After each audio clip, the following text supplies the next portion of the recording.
一口被它吃掉了。什么感觉？什么感觉？没有问题，没有问题。好吃。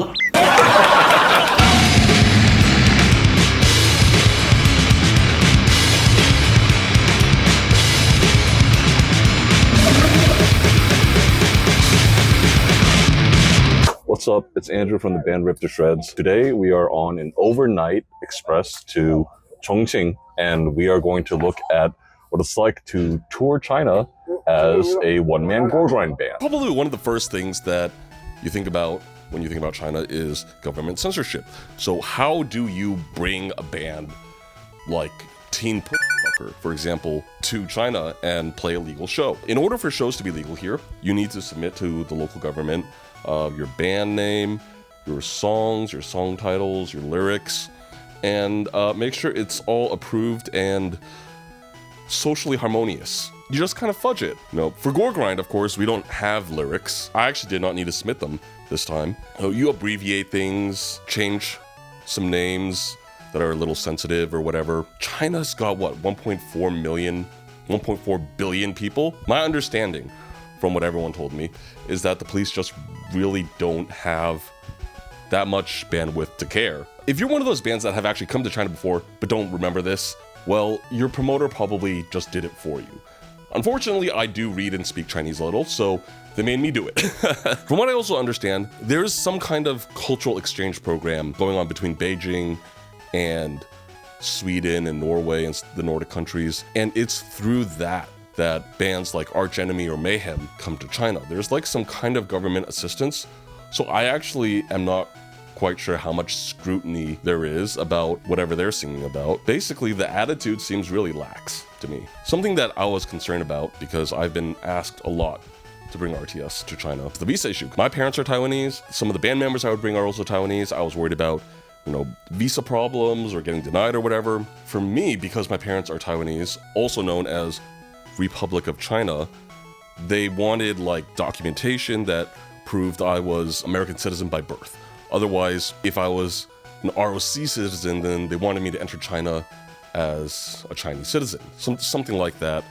And apparently they also care if you're Korean or Japanese, but I think for 99% of bands watching this is not really a problem for you. You know, I was a little bit worried about, like, because just in December of last year, there was that diplomatic incident between Japan and China with their new prime minister, and all Japanese artists were banned from playing in China. There was even like this one J-pop idol who was like halfway through a concert and it just got shut down. So fingers crossed that when I bring RTS here, nothing crazy goes down. Anyways, we were invited here by Huang from rectal wench. 大家好，我是王，rectal wench 鼓手。你是怎么先认识到丁丁？11年前，然后他来浅草音乐节演出，然后我们认识了。认识之后去台湾玩，然后就一直保持联系。但是其实，在很早，可能在20年前，2005年左右的时候，我最喜欢的乐队，然后都是由他们的浓浓唱片发行的。那你是怎么开始认识那个 Hokkaido Grind Time、Akihabara Death Fest？ 然后我在那个上面就看到了有一个强烈推荐的乐队，是有一个 Cabbace， 对，然后我觉得这个乐队就应该很不错。然后我听的话确实是这样，因为我一直喜欢封面看起来很糟糕，但是内容很不错的乐队。我相信早期 J Guy 就符合这样的要求，大家以为是很垃圾的这种乐队，但实际上内容很棒。然后这个乐队一样也是。你有在日本巡回的经验，然后北边大陆巡回有最大的差别在哪？最大的差别是成本，日本确实很高。然后另外从乐迷的感觉上来看，就是日本的乐迷可能因为摇滚乐的时间太长了，所以他们没有什么乐队是觉得很新鲜，必须要看或者说很期待的，就是谁来了都不稀奇。对，但是中国乐迷的话，比如说我们这一程走过很多西南的城市，这些城市真的很珍惜每一个来他们城市演出的乐队。对，所以这个感觉可能是日本跟中国不一样的感觉。我相信可能现在中国的状态更像乐迷的状态，更像是80年代、90年代日本的乐迷的状态，就期待每一个来到他们城市的乐队。Anyway, our story here starts in Beijing with impure injection and want ass.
哎，大家好，我叫 Gorgon， 有一个 One Man Project Grand Call 不洁净注射 Impure Injection。I love Blast Beats， 我特别喜欢 Blast Beat。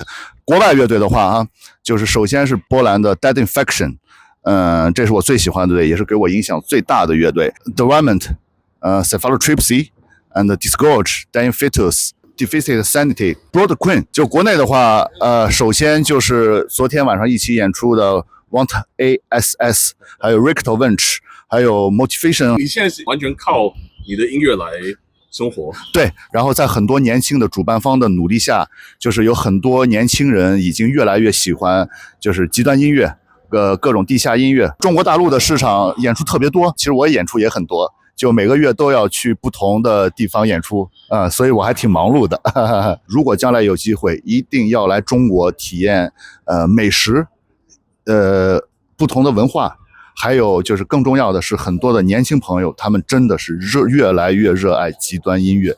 And speaking of experiencing the food, we got to eat really good shit every single day of the tour. We're here with Derek again.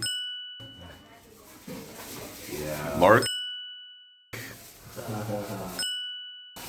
王先生，王先生，王先生，快口 Emperor。China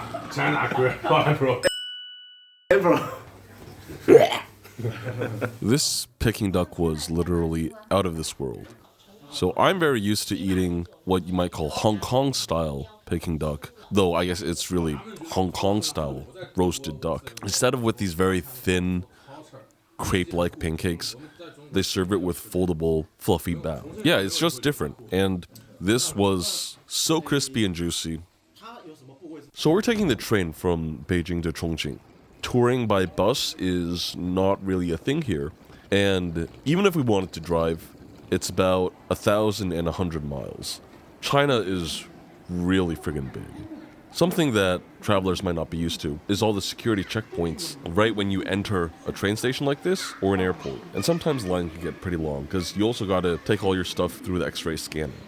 So the show tickets for the whole tour is 168 RMB or 24.5 US dollars. I think the exchange rate greatly favors the bands over, say, Japan, where an average show might be 2,500 yen, but that comes out to $15. And it turns out the average Beijing person has an equivalent or even slightly more disposable income than your average Tokyo person. This is very good news when you're selling merch. We are sharing our room with two old ladies, so this is what one of these rooms unoccupied looks like. 你睡得好吗？不好。就是因为一直移动吧，对。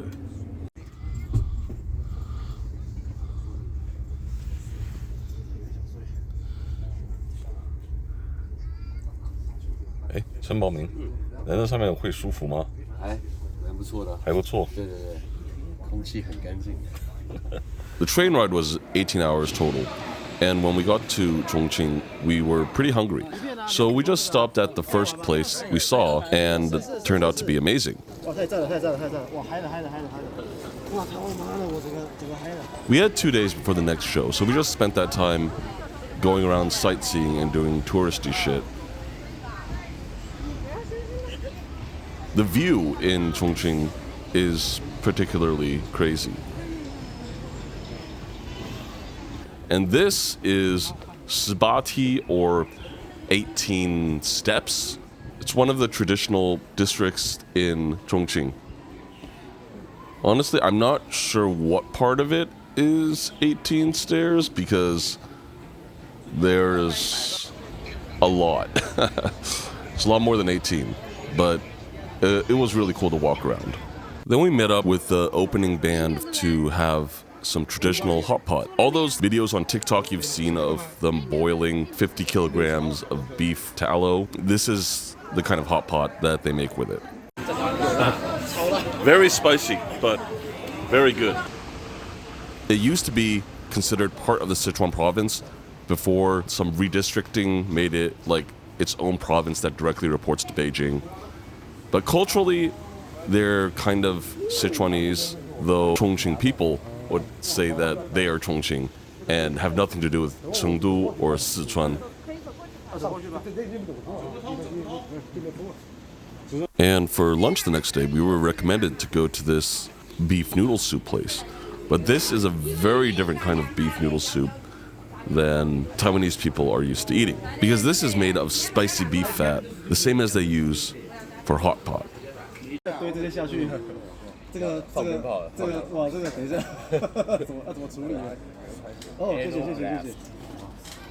This looks amazing. Let's try and find out. 这太变态了！我是想把面，让给他看到这个面体。哦，有看到了，舒服。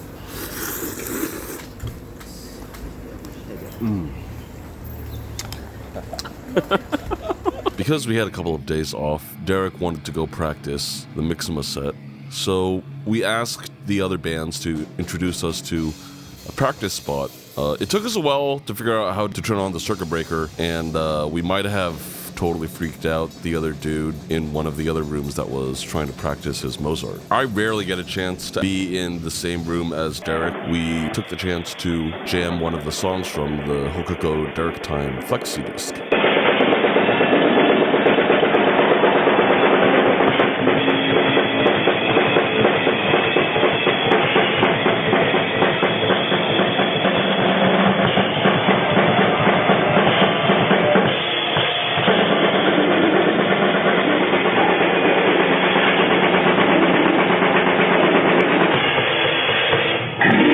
Honestly, I was a little tired of spicy food at this point, so I just went and grabbed a chicken sandwich from some place that looked like it might serve something more in line with an American's palate. It's not like the most convenient thing in the world, especially if your WeChat account has problems. I don't know if I need like a local SIM or something, because I'm just using international roaming right now. But basically anything you order here, you have to swipe using WeChat. So if you have issues with that, local workers will usually help you. They will swipe it for you, and then you can order, and then you will pay the worker directly. I don't know how you're supposed to do that if you can't read or speak Chinese. So that also may be a barrier to some of you who want to come here. I also got these because they looked interesting. These are huoguobao, or hot pot buns. So I assume these are like regular meat bao, but with hot pot oil. You definitely get a little bit of that mala flavor. That's interesting. Almost never see corn inside of these. Maybe that's because I'm just used to Taiwanese style. It's good though. And finally, it's time to perform at Nuts Live House. The turnout that night wasn't amazing. I think we got like 20 people. I did think that Chongqing was like a very local kind of city. Obviously not nearly as international as Beijing or Shanghai or even Shenzhen. There were basically no foreigners on the street at all. Most people were talking the local Sichuan language. I basically can't understand it at all. Derek can't really understand it either, but everyone was like very willing to switch to Mandarin when we were like, we have no idea what you're saying.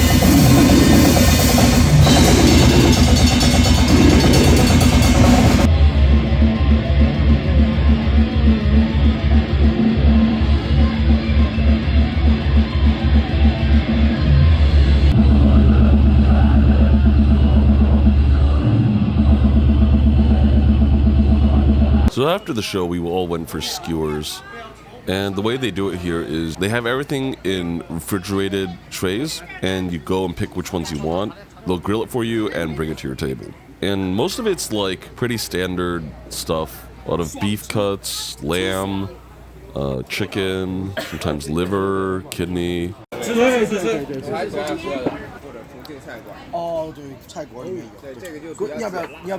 Transportation is pretty cheap for a foreigner in China. The overnight train, Beijing to Chongqing, was about $80 US. The express from Chongqing to Chengdu is about $30.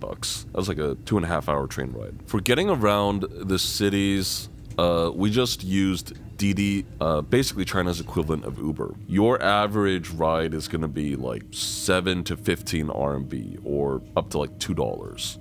The hotels here are also much cheaper than Taipei or even Tokyo. I didn't have energy to take video of all that, but for a very nice and large 2-bed room is a little under $50 a night. Compare that to Taipei, where you're easily in excess of 200 or 300, depending on its closeness to the city center, or Tokyo, like 100 for a very, very basic bare bones room. Lunch in Chengdu was a little bit different. It was still very spicy, but spicy in a different kind of way. I think the flavors were a little bit more refined and fragrant. I really liked this pork and spicy sauce because it came with a side of noodles, and once you'd eaten the pork, you would combine the cold noodles with the cold sauce to get liang mian. In Chengdu, we were performing at Zhao Bar. So Zhao Bar is like an institution. I think it's been around over 20 years at this point. It started as reggae, I believe, but in the last couple of years, more and more hardcore and extreme metal shows have been taking place. And the vibe is great. Basically, everyone was dressed in some kind of alt fashion. There were goths, there were regular heshers, there were people in cosplay, and everything in between.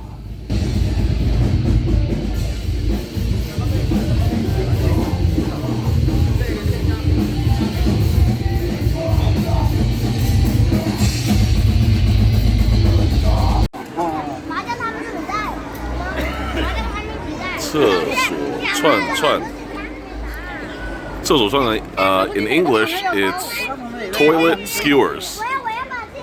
Before the show, we went to this skewer hot pot place that for me was really unique. I've never seen anything like it. It's like skewers in that you grab a whole bunch of things on sticks. Instead of grilling them, you dunk them in the boiling hot pot. The toilet part, I believe, refers to it being oily and spicy. So it's really good, but as soon as you eat it, you need to go to the toilet.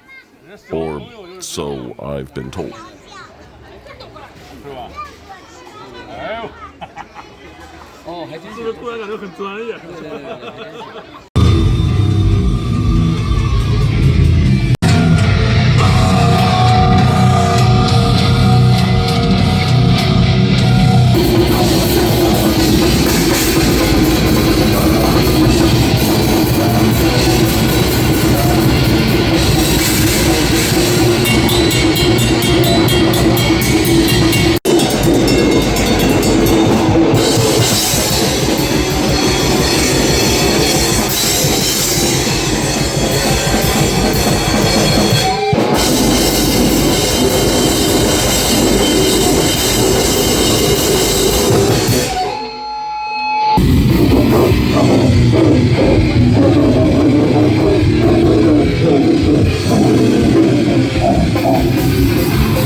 表演你觉得怎么样？非常疯狂，观众乐迷都很疯狂，爬到我的舞台上面来，我差点踢到他们。你对成都的印象是什么？很多很酷的元素在里面，因为成都有那个最有名的春游音乐节嘛，对，所以我相信最酷的人都会在成都里面。哦，对， So across 4 shows, we profited 1,300 RMB. Food, transportation, accommodation, all that totaled up to about 10,000 RMB for 6 people. So before taking merch sales into account, we're already 3,000 RMB in the black. A big part of this is going to be the relatively smaller cut that the venues take. A show in Japan where we have roughly the same amount of people, we average like 50 something per show here. We might end up with like 150 bucks for all the bands together, but here we ended up with about 500 bucks. That's a really big difference. 那你觉得这边的司机跟台湾的有什么不一样？台湾的服务会帮你提行李箱。哦，对，这边的我这边就是因为没有帮我提行李箱，我的这个被后面的司机碾过去，啪啪关扣。Lunch in Shanghai was something I'm a lot more familiar with. Sinjianbao, they were great here. Fluffy skin, juicy meat. And the hong sao rou, or red cooked pork, was out of this world.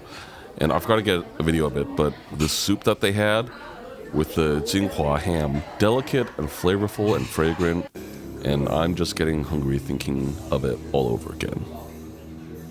So this is Cave Bar, a metal-themed bar that's owned by the same guy who does the Cave art venue that we were playing at that night. It's got a lot of really sick metal memorabilia, all your standard drinks. There's like gig flyers posted all over the walls. There's a lot of stuff that they had a hand in producing or putting out, and it's all certified sick shit, no poser shit. 我叫 Nick， 我最早是做一个死亡金属乐队叫 Holocaust Trial， 然后后来也在 R&V 当主唱和贝斯手。大概在3年前的时候，我先开了一个酒吧叫 K Bar， 那个酒吧是以金属为主，然后现在的话也有一些动漫的，就 like we have both like metal music and animation. 1 year ago, I run this venue called Cave Art Venue, and you see like our logo, Cave CAV logo, it's like the band logo grave, like yeah. What kind of challenges are there in trying to put on metal music in China? Mainstream audience, mainstream people, like metal music kind of too extreme. Includes our like government things we do. Every show legal. We have license. We need to persuade our government. They believe that our show looks so extreme but still good. Yeah. That's one thing, and another is like idol events or like pop or pop rock. They have like a big group of fans, metal concert or metal gigs, maybe not. So we are both like for the fans, for the promoters, and we do the venue. Sometimes we worry about the cost. If there's one band you could bring to China, which would it be? If could, they should be like Go Peanuts, but you need the people alive, right? Punching is like making my dream come true. It's like incantation. And yes, that's you on the cave. Hoping yeah, so. 2028, I'll bring the full band. Yes. Okay. Bring the band to China, and you got a free visa now. Just come into China and drink with us, enjoy the night with us. Cave Art was probably the nicest venue that we played on this tour. The sound particularly was great. The monitors were pretty clear. The backstage was real comfortable. At this point, I was like passed out. I believe the venue can fit like 500-ish. Nick promised me like 300 plus if I brought RTS, and we'll see if we can manage to do that.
喜欢字幕还是听中文的声音？字幕。